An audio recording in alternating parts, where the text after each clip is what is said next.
PunchPod in stereo. Every week, PunchPod brings you live stand-up comedy from Seattle. And now, episode 30. I've discovered that becoming an adult is sort of like finding new and exciting ways to crush your own dreams. And I've decided that I just kind of like own it. Like this last Halloween, I just left my work clothes on. I was like a white button-down shirt, khakis, a tie. And then I answered the door and gave candy to kids. And when they said, "What are you?" I said, "I'm a minimum wage law clerk who lives with his parents. Nightmares turn real. Happy Halloween."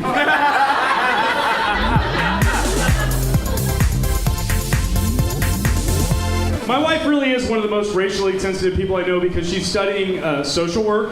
And if you don't know anything about the subject, social work is basically the study of like all the root causes of all of our society's problems, like prostitution, drug abuse, violence. You learn about why all those things are here. Spoiler alert: white dudes. Yeah, white guys are the fucking cause of every problem in society. If you've done the research. And I get it, you guys are on board. You're like, yeah, he's totally right. If I was up here saying like, oh, black people are destroying society, you'd be like, oh, that guy's a fucking crazy racist. But I'm like, no, white guys. You're like, oh yeah, I can totally see that. Yeah, I can totally. They have the means and the motive. I totally get that. White guys are such assholes. White guys will laugh at that joke. They're like, yeah, we're fucking terrible, dude. Yeah, I'm a honky. Honk, honk, park my beaver, fucker.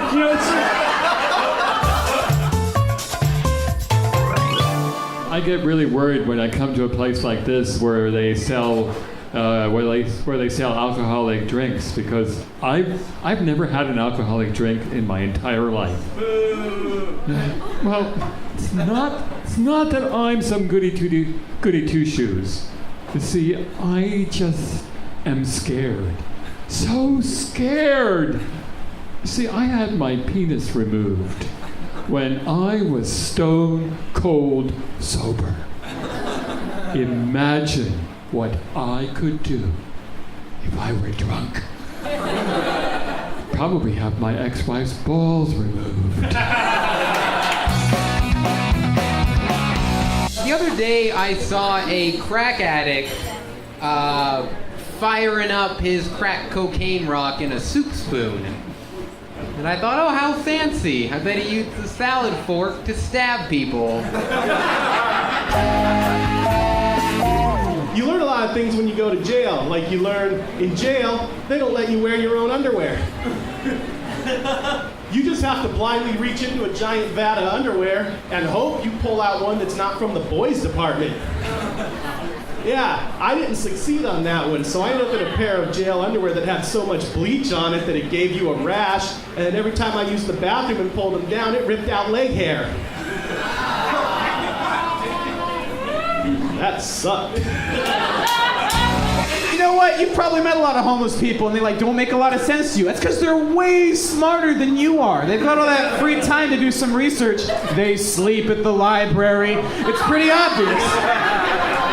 I've heard homeless people talking about alien invasion and robot armies way before the History Channel.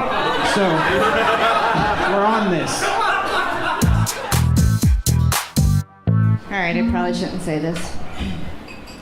My girlfriend just got a tramp stamp. It's just a picture of herself. Can I sleep on your couch tonight?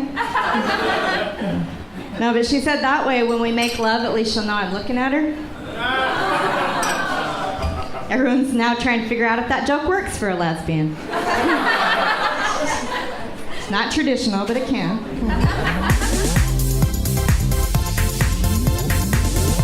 I like to smoke a lot of pot, and Dad, don't applaud that. We all do. We're not hiding anymore. But I want to do pro-drug commercials that are like the anti-drug commercials that I grew up with. Like, remember the one with the kid that had the headphones and he's playing the guitar, and his dad walks in and the kid doesn't hear him, and he sees the joint on his nightstand and he picks it up and he knocks his headphones off and goes, "What is this? Where did you learn this?" And the kid goes, famous line, he goes, "I learned it from you, Dad." But I want the commercial to go right there, and then the dad goes, "What else did you learn?" And he's like, "Sweet picking." Let's go downstairs and play drums and write a rock song together. And then it just says pot. It's not heroin. Chill the fuck out. I'm proud of the United States, though. NASA, we're making some huge leaps and bounds. We sent like an $8.8 million barbecue into space. It's capable of taking Instagram photos. And it got me thinking, though, like, holy shit, pretty soon we're going to be able to take vacations to other planets. But, my girlfriend will always find a reason to complain. I'll be like, baby, good news. Just booked us two seats to Jupiter. Yeah. She'd come back, oh, Jupiter? You cheap asshole. You know how much I'm gonna weigh on Jupiter? 4,800 pounds, asshole. Tiffany and her husband went to Venus. All right, she weighed 10 pounds and got a fucking killer tan. Your cheap ass won't even stop at the asteroid belt, and I know they got a sale. I broke my ankle. I tripped on an uneven sidewalk, and I fell down, and I'm 37, so that's what happens.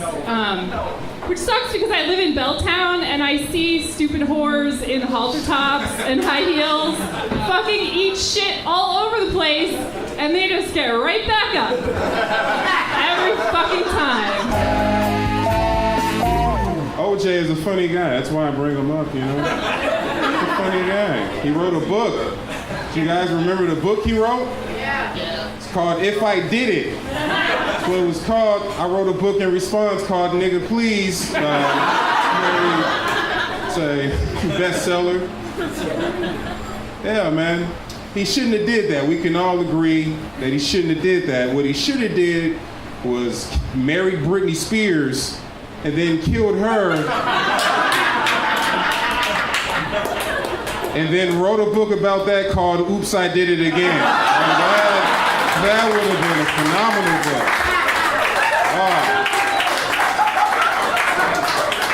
Because he's not that innocent. Oh, he did it. He did it. Oh, yes. He did it.